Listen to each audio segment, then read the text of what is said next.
Well, I doubt you can see me, everybody out there, but it's about 2:50 something, 3 in the morning. Headed back to the house. It was another great Founders Day in the books. I think it's 112.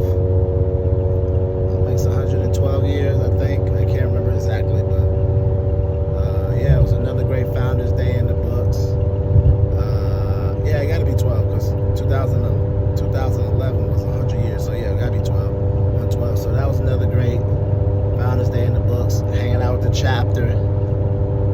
The way to deep out here, we like 27 deep, so it was good seeing my LB, my pro fights, all of them. You know what I'm saying? Everybody came to hang out, so it was definitely good to see everybody. It was definitely good to get into the club. You know, it's not like the 7th.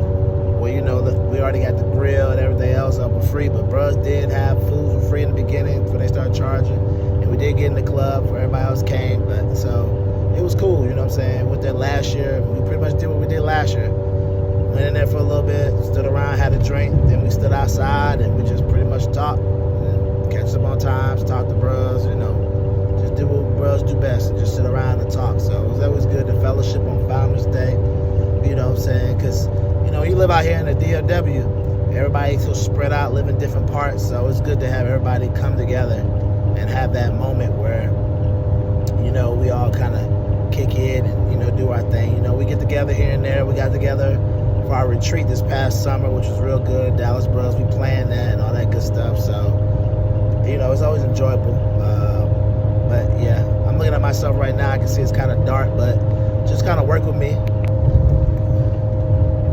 Yeah, it's another Founders Day in the book.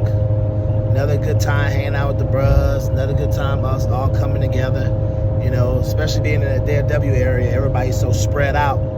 You know, so we try to plan things and hang out and have, you know, get-togethers and stuff like that. I'm looking at myself right now. I can see you probably can't see me that well because it's dark in here, but just take it as a monologue with me talking and you looking at me a little bit in and out from the light. Just listening to, you know, how I'm feeling and what's going on. So yeah, it's about almost 3, going back home, and it was just a good vibe. It was a good vibe seeing the Bruhz, good vibe seeing my LB. You know, me and my LB, you know, we in sync, we in unisync or in sync together because, you know, we both know what we like to do, hang out, leave, do whatever. So it was definitely cool. I mean, there was some other clubs, Level, Kiss. We didn't go to them. We just stayed at the club in Zinky or whatever his name. We went there last year. It was cool. Did the same thing. Went there, went inside, had a drink, bounced around a little bit in the club because it's so packed. Then we just stood outside and talked to the Bruhz. So it's definitely enjoyable to, you know, kick it with your chapter. Definitely enjoyable kick it with your friends. You know, the New Ada chapter, we deep out here, like 27 people deep. So it's always good just to see Bruhz. Considering the fact Bruhz ain't always able to hang out every day. But, you know, we got a group text, so we kind of keep up with what's going on with each other and stuff like that. But, yeah, like I was saying before, it's always good because the simple fact that, you know, since everybody lives spread out and it's the DFW area, it's just always good to have that connection with everybody. It's always good to be able to have that connection through text messages with us talking to each other, you know, having random convo, things like that. And then us having that ability to kick it and hang out, you know, on certain things like Founders Day or any other group we're able to plan or whatever, like watching the game or whatever. We executed a big old chapter retreat, New Ada chapter retreat earlier this year. Oh snap! I gotta get in that lane. I gotta go to Denton. Oop! Time to jump across the lane. Ooh! That way we're gonna take me back to my old spot. I can't go back that way. So yeah, we planned a big chapter retreat, which was great. A lot of Bruhz came out. I mean, like I said, we got 27 deep out here, so we was able to put it together, make it a success. A lot of Bruhz came out, support. A lot of Bruhz came, so it's always good to have stuff like that, you know. And I think it's always good to sometimes take your mind off work, take your mind off all the stuff that you're going. And just have a little bit of time to hang out with people that you know from back home, they know you, and just enjoy yourself, you know. I normally don't get out too much. You know, I got a normal day, go to work, come home, work on my water, work on my dreams, work on this, you know, try to get all this stuff going, you know, trying to figure out this whole, you know, me recording myself and talking and just pretty much talking about me as a person, as a normal person, you know what I'm saying? That's just like you, but, you know, I'm just trying to figure it all out, you know. I feel like it doesn't matter the age. I think everybody's trying to figure out something or figure out what their needs are and what they want to do. And I realized earlier today when I was talking to you when I was at Walmart and I was driving home, it was a great feeling. I know a lot of people, you know, find their outlets and different stuff, you know, whatever it may be. You know, I definitely feel like a good outlet, me talking into the camera, talking to you all, just kind of telling you all about how I am and who I am as a person, what I like to do, how I hang out, and how I just I try to keep a chill day every day. You know, just trying to be drama free, just trying to be positive and obtain those goals that I've been wanting, you know what I'm saying? Have a better life, like I said earlier, for not just me, but the legacy behind me, the next Brundages, you know, and that's what it's all about, you know. Like I said, this is the life and times of Eric. So this is my life, and these are the times I go through. And, you know, stuff like that. So it was definitely cool seeing the Bruhz, talking to people, meeting new people, you know, meeting people about jobs, stuff like that, meeting people getting people's LinkedIn, telling them about businesses and telling them about my water, stuff like that. So it's just cool. It's just real cool. And I don't know what you all do, or, you know what I'm saying, how y'all hang out, or if you hang out at all. But if you do, take a moment, hang out with your friends and enjoy yourself. And I always kept telling myself that I was going to do more, like hanging out here and there with my friends and people I know, because, you know, life is short. And I think I realized a lot of that during COVID. You know, COVID pretty much, it stopped recording. I pressed the side button. Yeah, COVID pretty much taught me that you got to enjoy this time while you got it, because you really just don't know how long your time is going to be here for, or what's going to happen. I think before COVID, I essentially knew that anything could happen in your life, but I think COVID just kind of made it even more like a pandemic could happen. People could die, people could be here, people could catch it, people could die the next day, people would not make it, you know what I'm saying? And, you know, so it just kind of, you know, made me realize that, you know, nighttime Dallas got a beautiful little skyline, you know, see the lights and all that good stuff. Crazy part is, the way I'm headed home, they don't even have a toll. It's like the same amount of time it would take me to get home on the toll would be just like not riding the toll. So that's crazy. So I just said, forget it. I'm just not going to ride the toll. It's going to be the same amount of time, whatever. You know, yell at me if you want. I'm one of them types. I don't ride the toll unless I have to. It is what it is. But, you know, but like I said before, it's just like you got to learn that from COVID that anything can happen. You know, I don't think anybody thought a pandemic was coming and change people's lives. And even though that was so 2018, 19, see, you can still hear the GPS going on, because sometimes, you know, I moved somewhere new, so now I got to make sure I learn this new area. I kind of know the highways, but you got to always just make sure, because out here in Dallas, if you miss a highway, it can throw you off big time. I mean, when I say throw you off big time, I mean like literally, you miss a exit, and you can literally be driving another 3 or 4 miles to get off somewhere else just to loop back around. So then on top of that, being in the metro cities, you hear her. But like I said, just in general, being in metro cities, you definitely got to be careful, because if you don't put it in, then there might be an accident coming up and you following your own direction way, and then boom, you run right into the accident, knowing that the GPS could have got you around that accident. You could have avoided it. So I've had that happen a couple times where I didn't put it in, I just knew my way, and then boom, I run right into an accident. I'm like, what the freak? I could have avoided this accident. But, you know, so now I've gotten to the habit of, even when I know my way, still have the GPS running just in case the traffic's delayed, or if there's an accident or whatever, just in case. Because, like I said, I've had it happen where I didn't put it in, there was an accident, and then boom, I run into it. And then I've had it happen where I put it in and there was an accident, and then I was able to avoid the accident and not waste 30, 40 minutes of my time sitting in the traffic of the accident. So it comes in handy. I mean, I'm one of them types. I don't really like to rely on GPS, because I like to know the area, because I mean, it's technology. Technology be faulty at times. It can fall out on you and not work.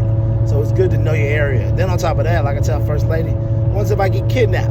What if someone might want to try to kidnap me, you know? I'm a short guy. I'm a small guy, you know what I'm saying? Someone might try to kidnap me, and I would hate for that to happen, you know? She tells me all the time, nobody's gonna want to kidnap me, but you never know. I have a cute smile. You just never know. Someone could try to want me.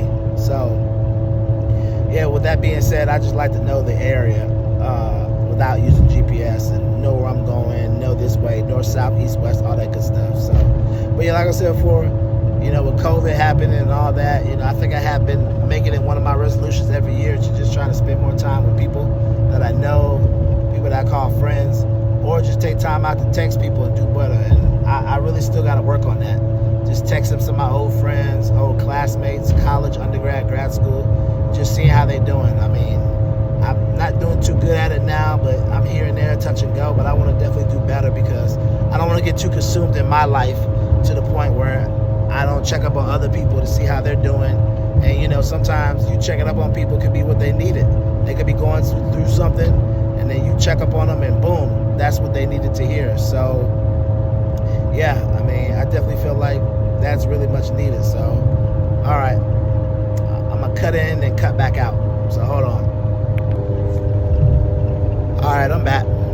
So, yeah, like I said before, it's good just to check up on people, man. Whether it's your friends, old girlfriends, old boyfriends, whatever it may be, man, just, you never know, man. I had a friend earlier this year. I randomly checked on them. Like, they crossed my mind. I randomly checked on them. And I was like, hey, just wanted to see how you're doing. And she was like, hey, Eric, I appreciate that. I'm glad you did check up on me. It's been a rough time. Had a bad breakup with my boyfriend, all this other stuff, and has been down. And, you know, I gave her some good, you know, words of inspiration because I know her since like undergrad. And I was like, it's okay. She was like, I definitely appreciate that. I definitely needed, you know, those words of inspiration around this time and things like that. So, you know, she was happy that I checked up, you know, and it was nothing but that. I just, boom, saw her pop up on my LinkedIn, asked her how she was doing, and that was it. And it was good because I was glad that, you know, she was doing better. And, you know what I'm saying, that, you know, some made me just want to be like, all right, see how she was doing, blah, blah, blah.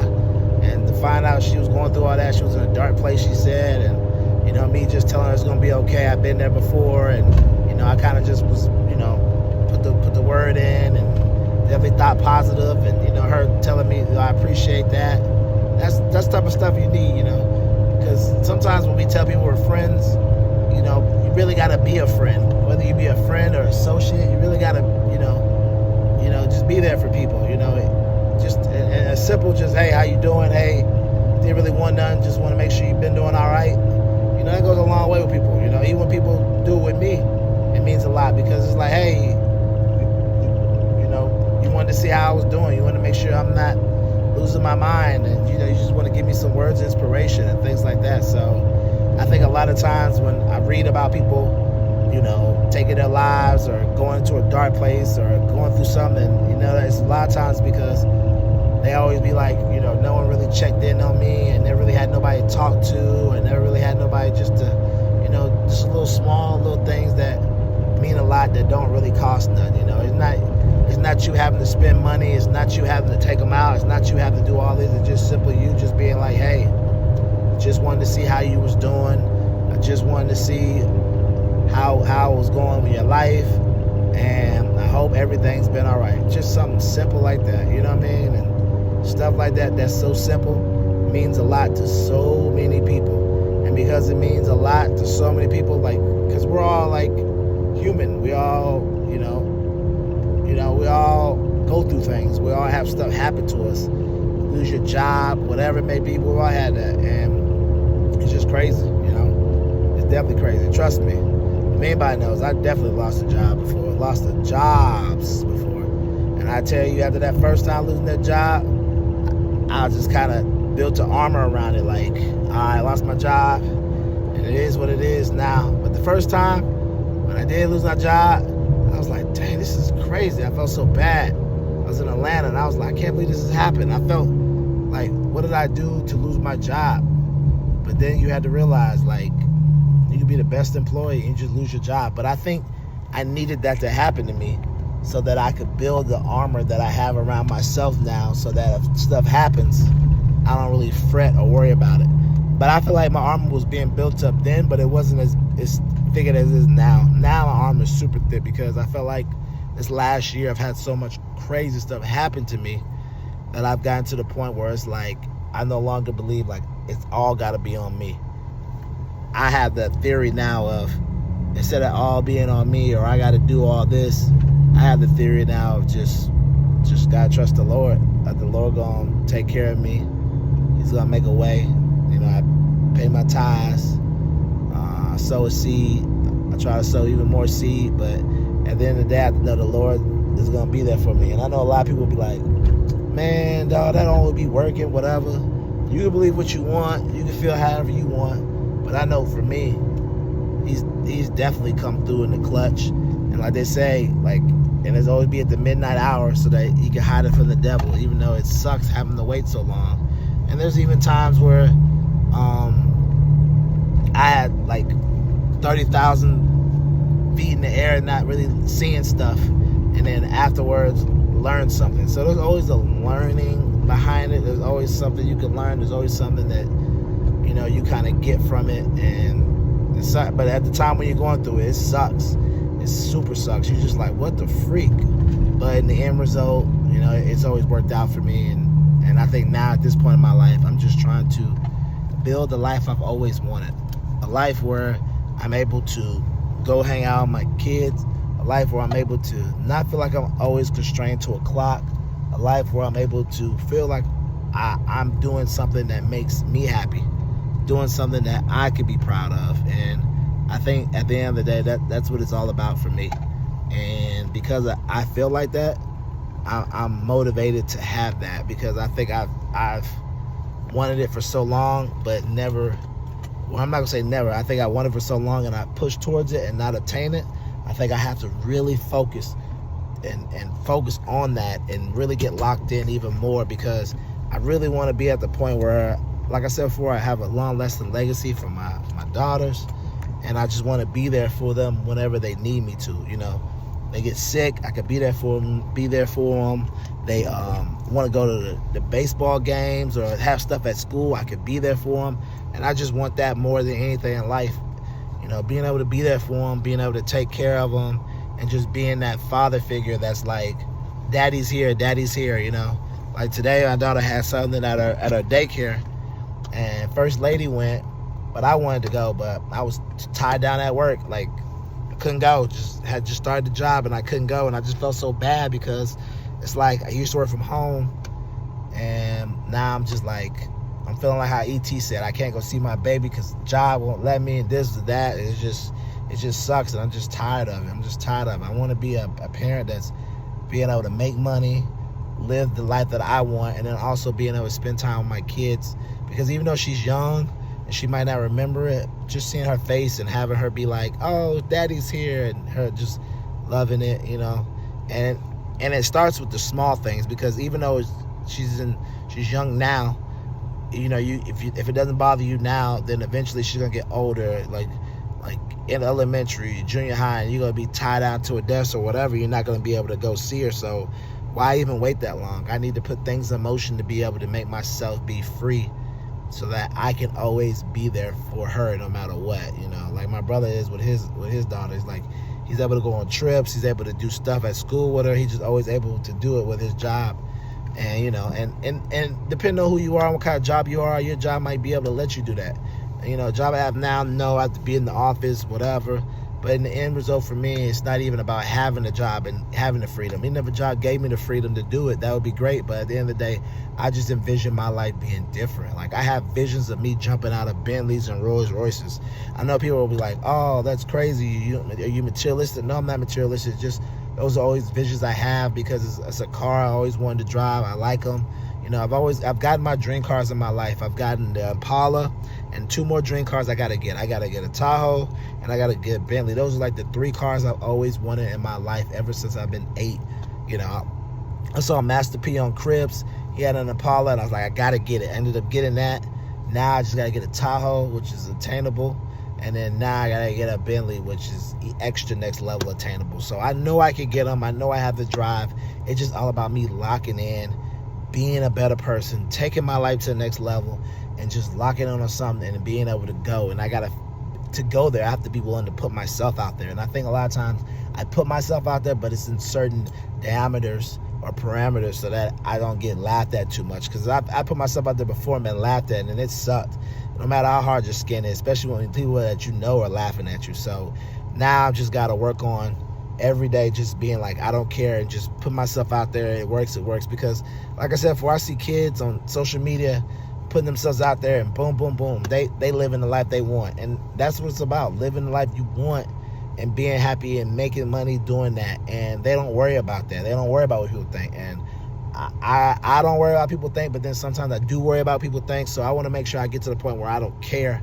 And I think this YouTube is allowing me to do that, because you're getting a personal insight on my life, how I think about things, how I discuss stuff, how I play video games. How at one point I wanted to be a Madden champ, but after I got beat down in Madden so much, I realized that I'm not going to be a Madden champ. So it's all good, but I still enjoy playing Madden, and I still want to be good, but I know I'm not going to be the good, but it is what it is. But this YouTube is just Life and Times of Eric, and it's really the Life and Times of Eric. So I will talk about things that I feel on my mind or whatever it may be. So I just appreciate everybody riding with me, and I'll piece all this together and we'll go from there. So thanks for spending the end night of Founders Day with me. I made it home, and we'll clock in tomorrow and we'll go from there.